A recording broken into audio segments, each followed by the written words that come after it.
Hello, তো দেখো আজকে বুধবার সকালবেলা উঠে দেখি প্রচুর বৃষ্টি হয়েছে। তো আমি মেয়েকে নিয়ে অনেক কষ্ট করে স্কুল পৌঁছে গেছি, কারণ রাস্তাতে অনেক কাদা হয়। আর স্কুল পৌঁছেও দেখি স্কুলের ফিল্ডেও অনেক জল জমা হয়ে যায় আশেপাশে, আর কাদা লেগে যায়, বাচ্চাগুলোর অনেক অসুবিধা হয়। আর আমাকে মেয়ে বলে গেল আজকে খিচুড়ি রান্না করবা মা।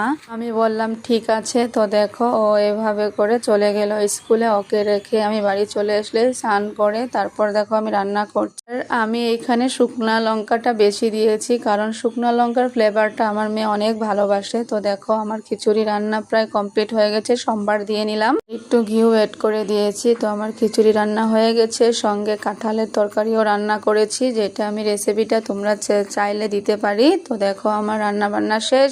এখন আমি ঝটপট করে চলে যাব মেয়েকে আনতে, কারণ এখন দেখো রৌদ্র উঠেছে, সকালে যদিও বৃষ্টি ছিল। তো আমি ফাইনালি চলে গেলাম স্কুলে। তো দেখো স্কুলের এইখানে রৌদ্রের মধ্যে এই ফুলগুলো এত সুন্দর লাগছে দেখে, তাই একটু ভিডিও করে নিলাম। তো এখন ক্লাস 7-এর বাচ্চাগুলোর ছুটি হয়ে গেছে। তো দেখো বাচ্চাগুলো ছুটির সাথে সাথে দৌড়ে দৌড়ে চলে আসছে, আর দেখে খুব ভালো লাগছে। তো দেখো তারপর দেখি আমার মেয়েও আসছে ওর ফ্রেন্ডের সাথে দৌড়ে দৌড়ে। আর বাচ্চাগুলোর স্কুল ছুটি হলে যে কি আনন্দ পায়, পুরো দৌড়ে দৌড়ে চলে আসে।